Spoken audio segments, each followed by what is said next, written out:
Nous allons lire dans un instant dans l'évangile de Marc, chapitre 5,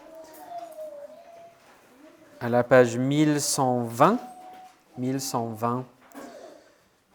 Marc 5, à partir du verset 21 jusqu'à la fin du chapitre. Et avant de lire, nous voulons prier pour demander l'aide du Seigneur, donc prions ensemble. Merci notre Père pour cette belle parole.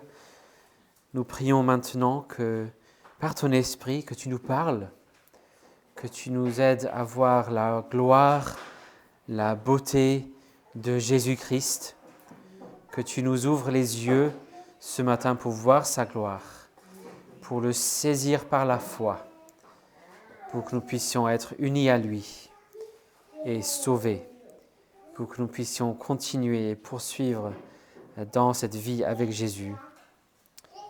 Donc, donne-nous de comprendre ta parole.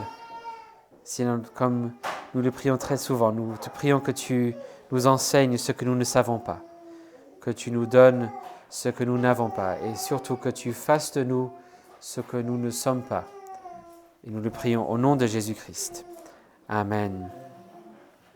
Donc, Marc chapitre 5, à partir du verset 21 et jusqu'à la fin du chapitre. Jésus regagna en barque l'autre rive, et une fois de plus, une grande foule s'assembla près de lui. Il était au bord de la mer.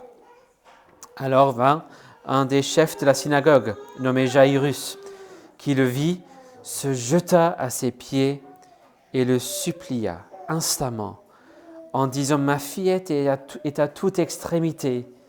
Viens, impose-lui les mains, afin qu'elle soit sauvée et qu'elle vive. » Jésus s'en alla avec lui, et une grande foule le suivait et le pressait. Or, il y avait une femme atteinte d'une perte de sang depuis 12 ans. Elle avait beaucoup souffert entre les mains de plusieurs médecins. Elle avait dépensé tout ce qu'elle possédait, sans en tirer aucun avantage. Au contraire, son état avait plutôt empiré.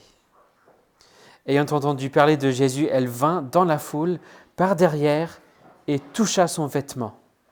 Car elle disait, « Si je puis seulement toucher ses vêtements, je serai guérie. » Au même instant, la perte de sang s'arrêta, et elle sentit dans son corps qu'elle était guérie de son mal.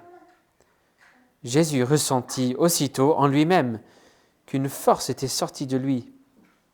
Il se retourna au milieu de la foule et dit « Qui a touché mes vêtements ?» Ses disciples lui dirent « Tu vois la foule qui te presse et tu dis « Qui m'a touché ?» Et il regardait autour de lui pour voir celle qui avait fait cela. La femme effrayée et tremblante, sachant ce qui s'était passé en elle, vint se jeter à pied et lui dit toute la vérité. Mais Jésus lui dit « Ma fille, ta foi t'a sauvée, va en paix et sois guérie de ton mal. » Il parlait encore lorsque survinrent de chez le chef de la synagogue des gens qui dirent « Ta fille est morte, pourquoi importuner encore le maître ?» Mais Jésus, sans tenir compte de ces paroles, dit au chef de la synagogue « Sois sans crainte, crois seulement. » Et il ne permit à personne de l'accompagner, si ce n'est à Pierre, à Jacques et à Jean, frères de Jacques. Ils arrivèrent à la maison du chef de la synagogue, où Jésus vit qu'il y avait du tumulte et des gens qui pleuraient et poussaient des cris retentissants. Il entra et leur dit « Pourquoi ce tumulte et ces pleurs ? L'enfant n'est pas morte, mais elle dort. » Et il se moquait de lui. Alors il les fit tous sortir, prit avec lui le père et la mère de l'enfant, de même que ceux qui l'avaient accompagné, et entra là où se trouvait l'enfant. Il saisit l'enfant par la main, il dit « Talitha, koumi », ce qui se traduit « Jeune fille, je te lève, lève-toi, je te le dis ». Aussitôt la jeune fille se leva et se mit à marcher, car elle avait 12 ans. Ils en furent hors d'eux-mêmes, frappés d'un grand étonnement. Jésus leur fit de vives recommandations afin que personne ne le sache.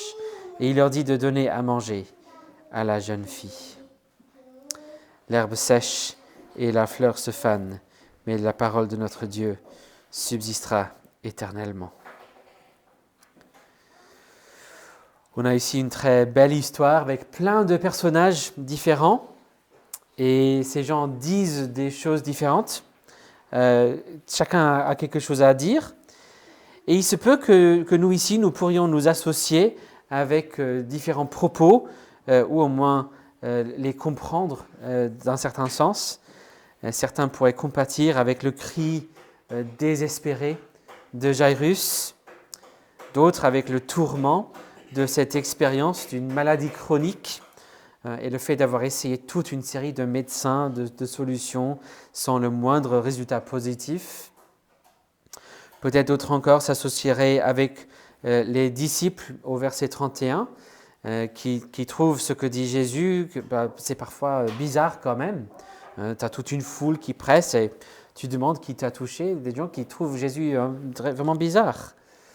Peut-être d'autres s'associeraient plutôt avec les pleureurs et les pleureuses professionnelles rassemblées en dehors de la maison de Jairus et en trouvant ce que dit Jésus même ridicule. Ou avec la foule, vous le trouvez juste fascinant de manière générale, mais sans trop réfléchir à ce qui se passe. Mais probablement le propos qui va venir à l'esprit de presque tout le monde ici et ceux qui nous entourent, et à un moment ou un autre, si ce n'est pas encore arrivé, c'est le propos que l'on trouve au verset 35 de notre passage. Verset 35. Que ce propos vienne de la part de quelqu'un ou que ce soit une petite voix intérieure qui le dit, c'est une idée à laquelle tout le monde va faire face à un moment ou un autre, sûrement. Il s'agit de ces gens qui viennent de la maison de Jairus pour lui dire « Pourquoi importuner encore le Maître ?» Laisse Jésus tranquille, ne l'embête pas. C'est une idée très répandue que Jésus, c'est quelqu'un à ne pas embêter. Dans l'Église romaine, par exemple, il y a tout un système en place pour vous aider à ne pas embêter Jésus. Au lieu d'aller embêter Jésus, parlez plutôt à sa mère, qui pourra ensuite lui parler pour vous. Sinon, il y a toute une panoplie de saints à consulter, où chacun a son expertise, sa domaine. Vous allez faire un voyage, n'embêtez pas Jésus, priez plutôt Saint Christophe. Vous avez perdu quelque chose, n'embêtez pas Jésus. Priez plutôt Saint Antoine, et ainsi de suite. Mais comme j'ai dit tout à l'heure, cette idée ne vient pas seulement de l'Église romaine, mais aussi, c'est exactement ce que l'ennemi aimerait que l'on pense par n'importe quel moyen, et ça vient très souvent de la part d'une petite voix intérieure. On trouve toujours une raison pour laquelle Jésus n'aimerait pas nous voir ou nous entendre aujourd'hui. Toujours une raison pourquoi il ne faut pas embêter Jésus aujourd'hui. Mais Marc, et surtout à travers Marc le Saint-Esprit, a quelque chose à nous dire par rapport à ça ce matin. Pour nous rappeler, on est dans une série de 4 miracles que Marc rapporte tous ensemble ici dans son évangile, directement après une série de 4 paraboles, donc 4 paraboles, 4 miracles, et ces paraboles nous a appelés à écouter assidûment ce qui se passe ici. Et puis dans les 2 premiers miracles, on a pu voir la puissance de Jésus, le pouvoir qu'il a pour transformer le gros chaos en calme, que ce soit le chaos et les tempêtes de la nature et du monde, ou le chaos du mal en nous, et même le chaos créé par l'ennemi, avec cette personne possédée par une légion de démons. Et pourtant, on a vu qu'il ne le fait pas comme si c'était une sorte de génie. Il vient en tant que roi, en tant que seigneur, en tant que souverain. Il viendra à sa façon à lui. S'il vient, il vient pour purifier, pour sanctifier, alors que certains préfèrent ne pas renoncer à certains péchés.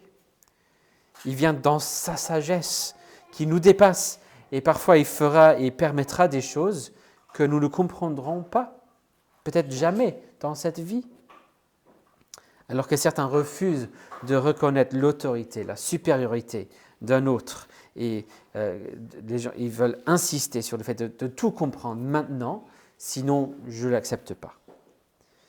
Il vient pour nous soumettre à lui en tant que Seigneur, alors que certains refusent de se soumettre à son autorité. Il y a certains qui préfèrent rester dans le chaos et la rébellion plutôt que de venir se soumettre à Jésus-Christ. Et donc, malgré le fait que tout le monde aimerait bien l'idée d'un sauveur à un certain niveau, quelqu'un qui gère les choses pour moi, ce n'est pas tout le monde qui est prêt à accepter un Seigneur. Et avec Jésus, c'est tout ou rien. C'est sauveur et Seigneur, ou pas du tout. On a vu comment Jésus a inspiré de la crainte par ses miracles.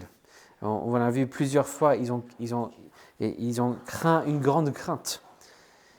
Et ici, Marc vient compléter ce portrait de Jésus avec 2 autres miracles, de peur que nous n'allions pas trop loin dans l'autre sens. J'ai sûrement mentionné autrefois que j'apprécie beaucoup la définition de Jean Calvin qu'il a proposée pour la piété.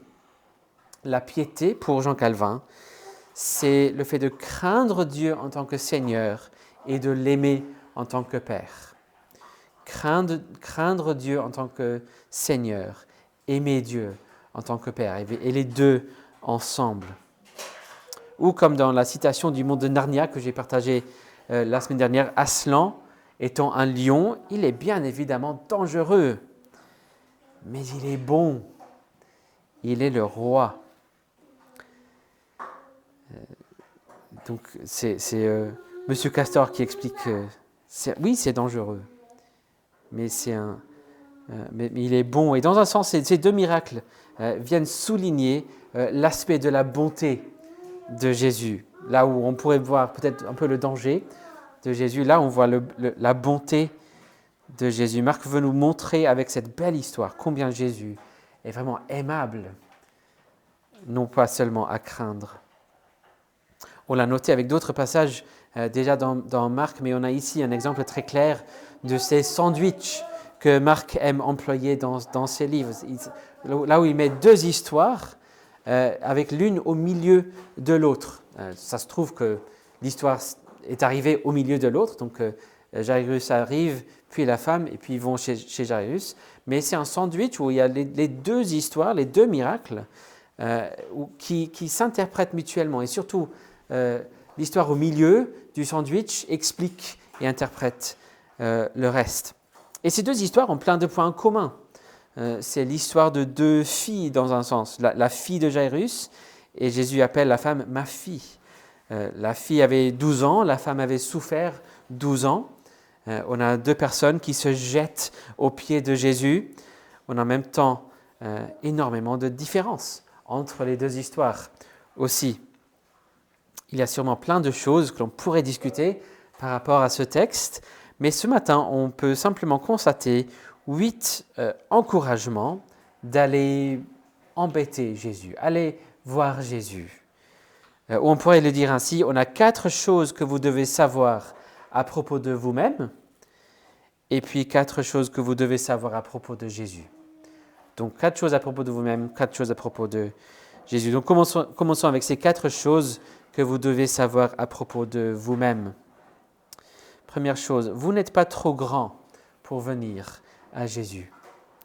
Vous n'êtes pas trop grand pour venir à Jésus. Jésus est retourné vers l'autre côté du lac de Galilée, là où il était dans la Décapole. Là, il est retourné. Ce n'est pas précisé, mais ce serait raisonnable de penser qu'il est à nouveau à Capernaum. C'est là où il passe beaucoup de son temps, mais ce n'est pas précisé. Et un chef de synagogue, c'est-à-dire le chef de la synagogue locale, vient vers Jésus. Alors, un chef de synagogue, d'habitude, il y avait un seul par synagogue. Et ce n'est pas la même chose qu'un scribe ou un expert religieux ou une autorité religieuse, comme on a déjà rencontré.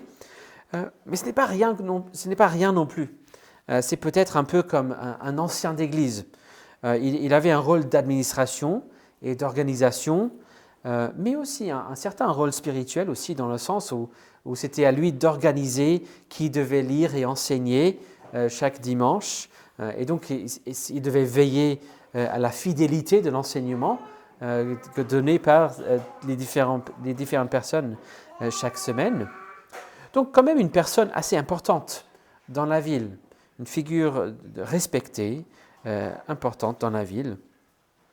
Et jusqu'ici, on a vu principalement, ou même exclusivement, de l'opposition et du mépris de la part des gens qui ont un peu d'autorité, surtout d'autorité religieuse.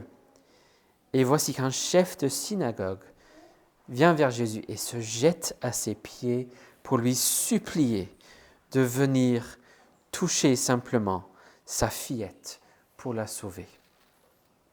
Malgré son importance, malgré le respect que les gens auraient eu pour lui, il reconnaît qu'il n'est pas trop grand, pas trop important pour aller voir Jésus. Qui sait, peut-être que ce n'est que parce qu'il y avait cette situation désespérée qu'il était prêt à essayer cela, mais en tout cas, il y va.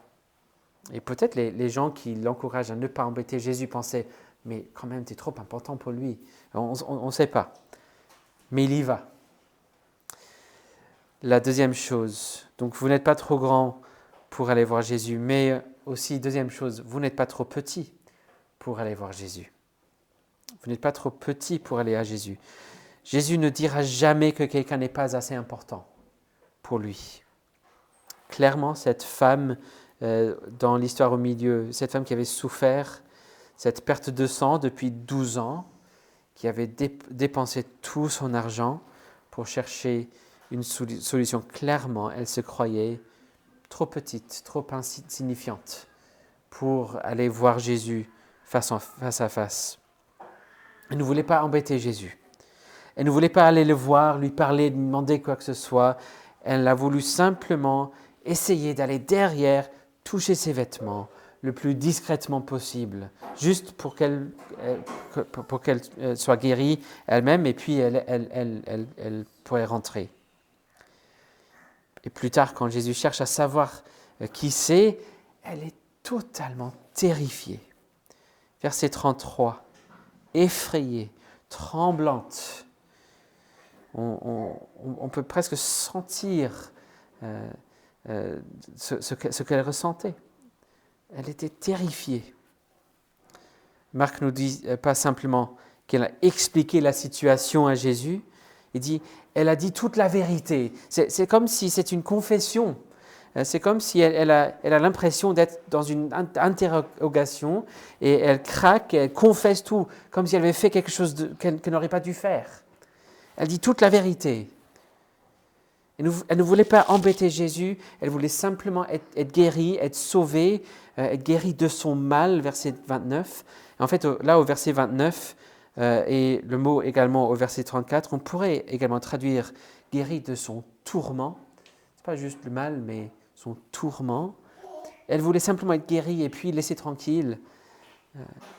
Mais personne n'est trop petite pour venir voir Jésus. Quand on traduit un texte, et surtout la Bible, il y a toujours un choix à faire. Est-ce qu'on va être très, très, très littéral au risque de ne pas être très lisible et compréhensible dans la culture moderne, ou est-ce qu'on veut donner ce qu'on appelle l'équivalence dynamique, c'est le terme qu'il utilise, donc très lisible, mais au risque de perdre un peu la précision. Et puis on trouve même certaines traductions qui sont plutôt des paraphrases de ce qui se passe, même des paraphrases en terminologie moderne, par exemple. C'est tout un débat pour comment faire. En tout cas, la traduction qu'on a ici du verset 34 est bien fidèle. Mais Jésus lui dit « Ma fille, ta foi t'a sauvée, va en paix et sois guérie de ton mal. » C'est exactement ce que dit le texte original. Mais j'imagine que si on voulait faire une traduction plutôt dynamique ou même une paraphrase, au lieu de mettre ma fille, je pense qu'on pourrait mettre quelque chose du genre « Hé, ça va, tout va bien. Personne n'est trop petite pour Jésus. » Troisième chose, vous n'êtes pas trop impur pour venir à Jésus. Vous n'êtes pas trop impur pour venir à Jésus. Cette maladie qu'avait cette pauvre dame, selon la loi cérémoniale de l'époque, l'aurait rendue impure pendant les 12 ans. Donc, aucun accès au temple. Alors, pour tout le monde, il y avait des choses qu'on pouvait toucher, des événements biologiques qui arrivaient à tout le monde, qui rendraient temporairement impur, non pas parce que c'était mal en soi, mais parce que ça communiquait quelque chose concernant la vie et le principe de vie que représentait Dieu. Donc les gens étaient habitués à un cycle perpétuel où on devenait impur et puis pur par un sacrifice. Et donc on était habitués. Il y a des temps où on ne peut pas aller au temple, d'autres temps où on peut aller au temple pour présenter ce qu'il faut. Mais il y avait toujours un moment pour chacun où il pouvait aller offrir les sacrifices qu'il fallait. Mais pour cette dame, pendant 12 ans, elle ne pouvait pas y aller. Elle était impure. Et même, elle pouvait rendre d'autres gens impurs par le fait de les toucher ou d'être touchés, ou si eux étaient touchés par eux. Elle était impure et elle avait une impureté contagieuse dans un sens. Mais comme on a déjà vu avec d'autres gens dans l'évangile de Marc, y compris un homme lépreux, et ce démoniaque qui vivait dans les tombeaux avec des cadavres, lorsque Jésus touche quelqu'un, c'est la personne qui devient pure.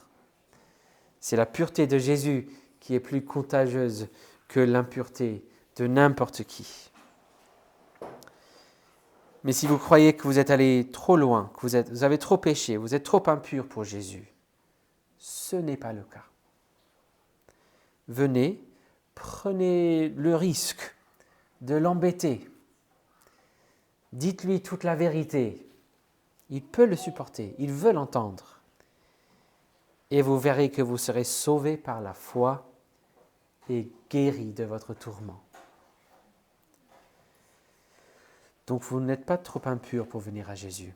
Quatrième chose, vous n'êtes pas trop désespéré pour venir à Jésus.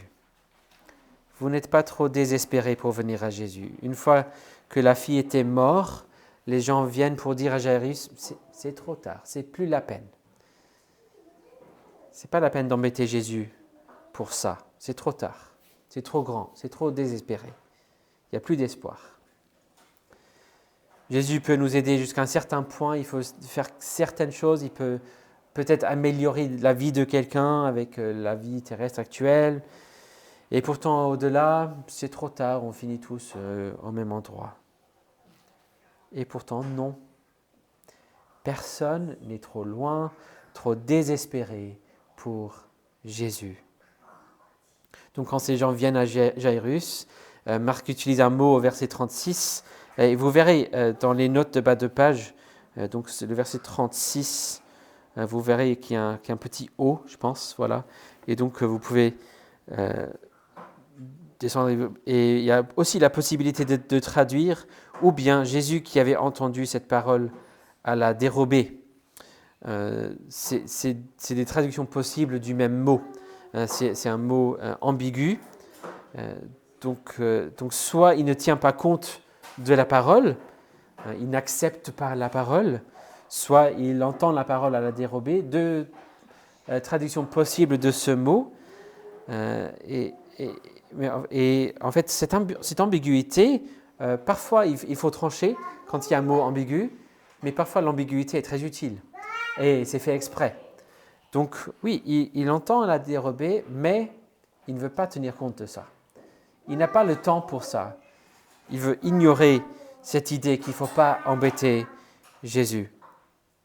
Sois sans crainte, crois seulement. Il exhorte Jairus à suivre l'exemple de cette femme qui vient de l'interrompre et croire simplement. Parce que pour lui, cette mort n'est que comme un simple sommeil. Il entre, et clairement, Pierre, qui a probablement raconté l'histoire à Marc, comme les témoins qui racontent ça, clairement, Pierre entendait toujours dans sa tête la douceur, la beauté des paroles de Jésus. C'est pourquoi il raconte les mots en araméen. On se rend compte que le texte est écrit en grec et pourtant tout ce qui se passe en araméen. Mais ici, Pierre se souvient tellement de la douceur, la beauté des paroles de Jésus. Il les rapporte en araméen pour répéter ce qu'il a entendu. Et puis, avant de donner la traduction en grec, il ne dit pas juste en grec, mais « Ah oui, je me souviens bien quand il a dit « Talita, koum, chérie, temps de se lever », et elle se lève. Et que l'idée vous paraisse ridicule ou pas, comme pour les pleureurs professionnels qui étaient là, Jésus peut vous aider. Il peut vous sauver. Ces 4 miracles nous démontrent que Jésus veut et il peut vaincre toute menace et tempête terrestre, toute force surnaturelle qui s'opposerait à nous, toute impureté, toute maladie, et même le dernier ennemi, la mort. Il peut tout vaincre. Vous n'êtes pas trop désespéré pour venir à Jésus. Voici les 4 choses qu'il faut savoir concernant vous-même. Et puis regardons les 4 choses à savoir par rapport à Jésus. 4 choses à savoir par rapport à Jésus. Jésus veut venir avec vous. Jésus est tout à fait prêt à être interrompu, embêté par Jairus et aller avec lui. Et donc il est tout à fait prêt à être interrompu, embêté par vous et venir avec vous. Il voit la foi de Jairus, il veut encourager cette foi et aider cet homme, et donc il vient avec lui. Comme on a vu la dernière fois, non pas comme une génie, où il ne serait pas souverain, parce qu'il peut-être il va s'arrêter, peut-être il va attendre, il ne va pas forcément venir tout de suite, il aura ses bonnes raisons. Pourquoi il ne vient pas tout de suite? Il est interrompu par cette dame, et il veut voir cette dame. Donc il ne va pas forcément suivre le timing qu'on aurait voulu, au préféré, comme on voit ici, mais il veut tout à fait être avec nous, il veut venir avec nous. Donc Jésus veut venir avec vous. Deuxième chose, Jésus veut vous rencontrer. Jésus veut vous rencontrer. Tout comme la femme a su dans son corps qu'elle a été guérie, Jésus a su en lui-même que quelque chose s'est passé, que l'Esprit Saint a guéri quelqu'un à travers lui par la foi de cette dame, et sans qu'il n'ait rencontré la personne concernée. Et ça ne lui intéresse pas du tout de guérir quelqu'un, sauver quelqu'un, simplement sans l'avoir, sans rencontrer la personne. Au verset 32, Jésus n'est pas simplement curieux. C'était qui en fait? Il veut absolument trouver cette personne. Il faut que je la rencontre, cette dame. Il veut voir, rencontrer, bénir cette personne. Il cherche, il continue à chercher jusqu'à ce qu'il la trouve. Comme le dit le commentateur Edwards, le fait d'être un disciple n'est pas simplement question de recevoir ce qui correspondrait à nos besoins. Il est question d'être dans la présence de Jésus, être connu par Jésus et le suivre. Fin de citation. Il veut vous rencontrer.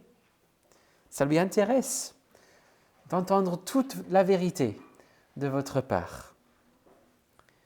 Il veut vous écouter. Troisième chose, il veut vous écouter.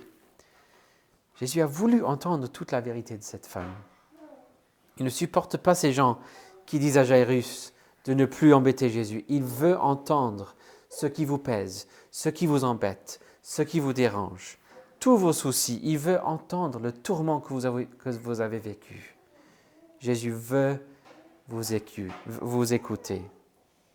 Il veut venir avec vous, il veut vous rencontrer, il veut vous écouter, il veut vous donner la paix. Quatrième chose, il veut vous donner la paix. Ma fille, ta foi t'a sauvée, va en paix et sois guérie de ton tourment. Sois dans la bonne santé après ton tourment. Et la paix, ce n'est pas simplement sois tranquille, mais reçois toutes les bénédictions de l'alliance de Dieu. C'est ça la paix. Pas simplement être tranquille, mais recevoir toutes les bénédictions de l'Alliance. Il veut vous donner cet encouragement profond qu'est la paix. Mais bien évidemment, s'il veut nous donner la paix, la pureté, la vie, n'oublions pas qu'il a aussi payé le prix pour cela. Il a pris l'impureté, la mort, le châtiment, la colère que nous avons méritée sur lui-même. Il a tout fait pour rendre possible notre salut. Il a payé pour ce salut, pour qu'il puisse dire à nous aussi, sois sans crainte, crois seulement. Et puis il pourrait vous dire, ta foi t'a sauvé, sois guéri de ton tourment. C'est parce qu'il a tout pris sur lui-même. Voici le Sauveur merveilleux qu'est Jésus. N'écoutez donc jamais une voix quelconque qui vous dirait de ne pas embêter Jésus. Il veut vous connaître, vous sauver, vous bénir.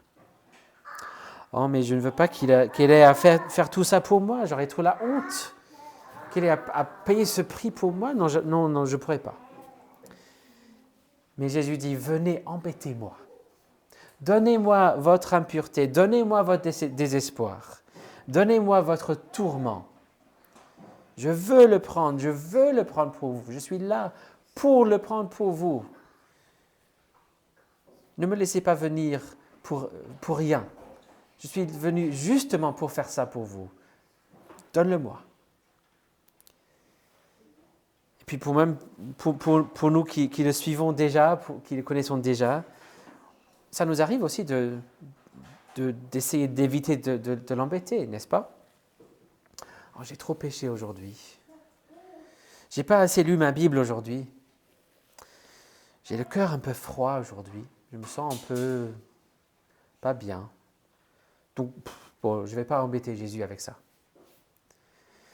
J'ai dit cette chose horrible à une collègue aujourd'hui. J'ai regardé cette chose honteuse sur Internet aujourd'hui. J'ai trop de doutes. Ça fait trop longtemps depuis la dernière fois que j'ai prié.